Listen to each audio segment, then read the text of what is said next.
Now I'm happy because I get to do a video where I don't have to slow anything down because I'm talking to the BioHackers. BioHackers, you know, those groups from Silicon Valley, guys who have to code all night, guys who want to perform at a ridiculous level like myself, are always trying to hack the system.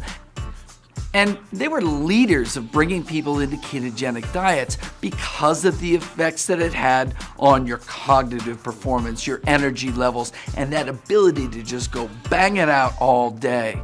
But how does all that work? We hear things like mTOR, we hear ketones in the blood, we hear ketogenesis, we hear autophagy. How does it all work, and how do we differentiate really true ketosis and all the deep cellular change that comes with it from this sort of fake hack of taking exogenous ketones or just jamming the body with MCT?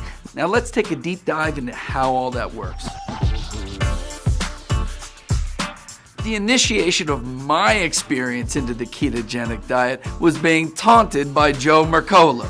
He came up to me at PaleoFX, grabbed my love handles and said, "Chris, this is gonna kill you. We gotta change it." And then I had to sit there and be schooled by Joe for the next couple of days while he tells me it's gonna take 30 days of intermittent fasting and 4 days of a water fast before I can even think of burning fat. You know what goes on in my brain? I'm a chemical biohacker and I've got all the tools to flip the switches at will. So I developed a product to be able to flip into ketosis like that. Being in the state of ketosis is defined by a measurement of ketones in your blood. Specifically, there's 3 ketones that'll be in your blood. One's beta-hydroxybutyrate, one's acetoacetate, and one is acetone. When the sum of these ketones equals between 0.5 and 3 millimolar, that is defined as being in nutritional ketosis. But now how are we going to measure these?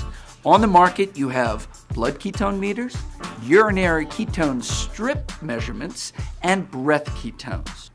Of these, blood measurements are far and away the best because they measure all of the forms of ketones and aren't subject to the fluctuations and the shifts in metabolism that really define the ketones that are measured in the urine or the breath.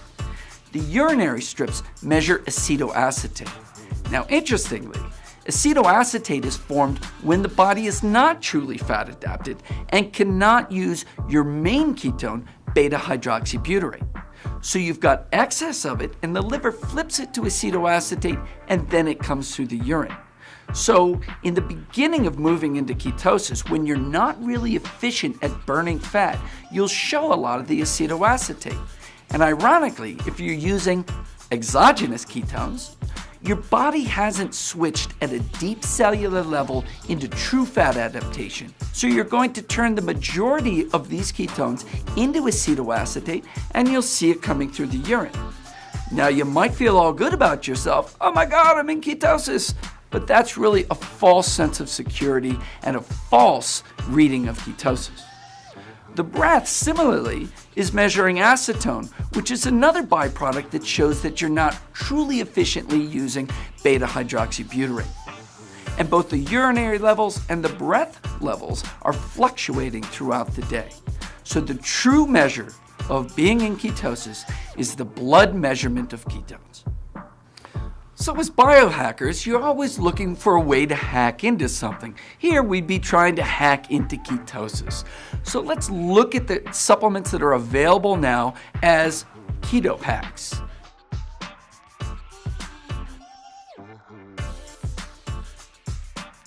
Now the first and foremost to talk about is, of course, exogenous ketones. Exogenous ketones are taking ketone bodies, notably beta-hydroxybutyrate, in an oral form as a way to bring ketone bodies in the blood up. Now, this will bring ketones into the blood. You can use some of those ketones for energy, but let's look at the way that you test. You're usually testing by urinary dipsticks, showing that you're spilling over excess ketones into the urine. But what are those ketones that you're measuring in the urine? That's actually acetoacetate. That is a byproduct of conversion in the liver from beta-hydroxybutyrate to acetoacetate. And what does that mean? That means that you have not actually fat adapted at a cellular level, and your cells have not engaged the proper chemistry to be voraciously feeding on ketones. And as a result, the excess is flipped into this form that goes out through the urine. You're actually detoxifying your excess ketones instead of using them. Meanwhile, you're looking at your keto strip and saying, oh look, I'm deep in ketosis. But actually, you are not. Okay, so if exogenous ketones represent the least amount of total engagement into ketosis by your body, that means we want to make ketones ourselves. That leads us into talking about MCTs. So MCTs are converted in the liver from a medium chain triglyceride into little 2-carbon snippets called ketone bodies. Now, just taking a big bolus of MCT will allow you to make your own ketones. But does that mean that you're in ketosis? Does that mean that you've got mTOR blocking? Does it mean that you've got autophagy? No, it does not. It's just the easiest way to make a ketone. You really need to engage at a deep cellular level, and that means activating these things called nuclear transcription factors. If you hear me talk about detoxification, I advocate activating NRF2, which brings up chemoprotection.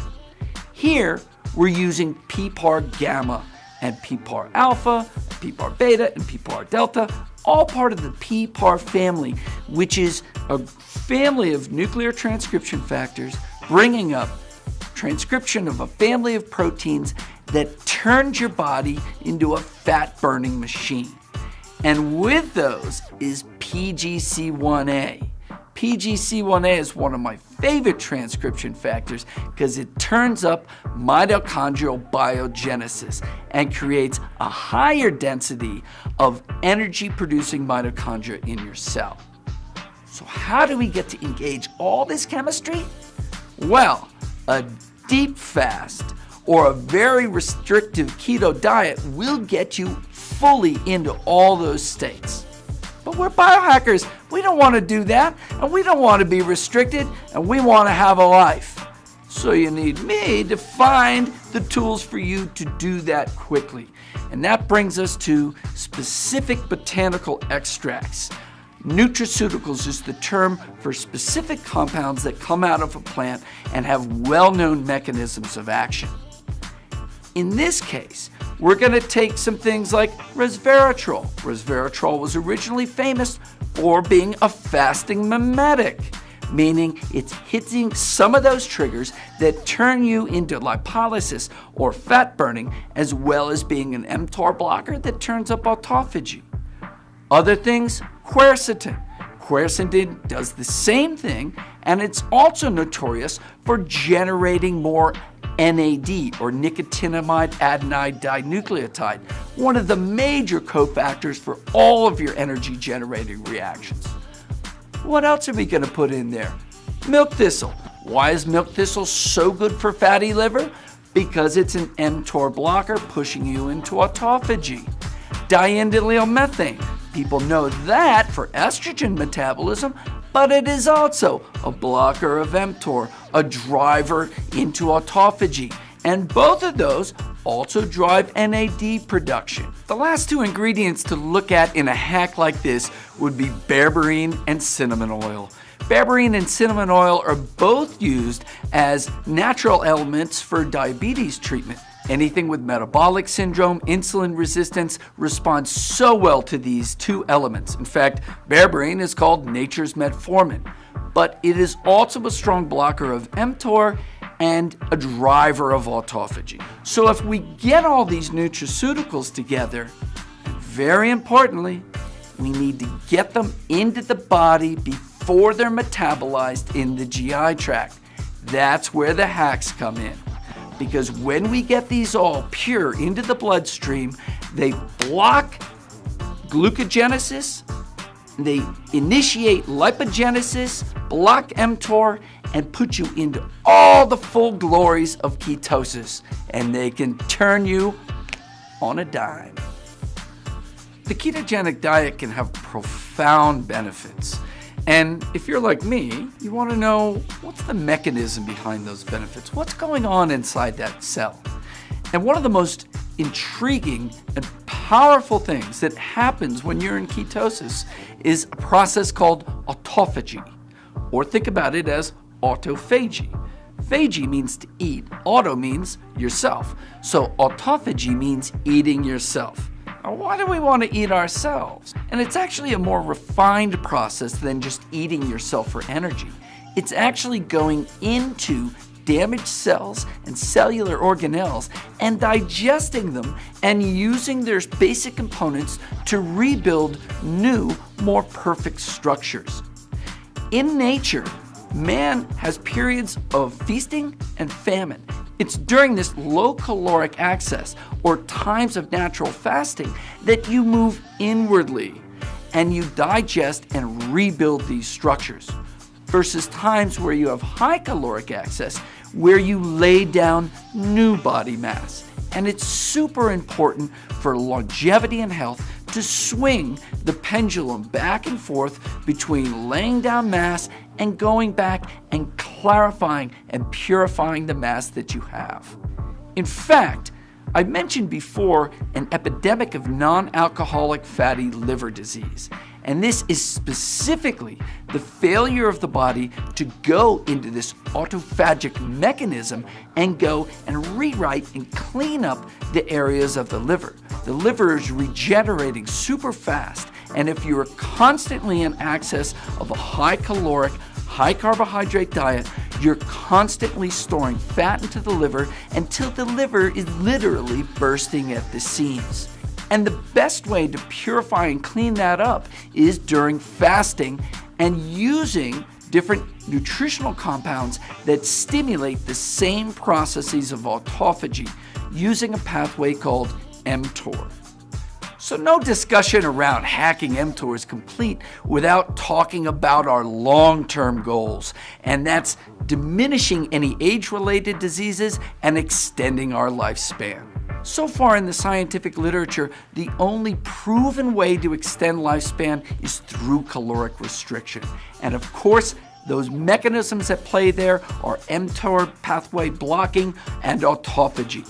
Here we're working with those same mechanisms with precise control and the hacks we need to both get those rewards and have a satisfying life.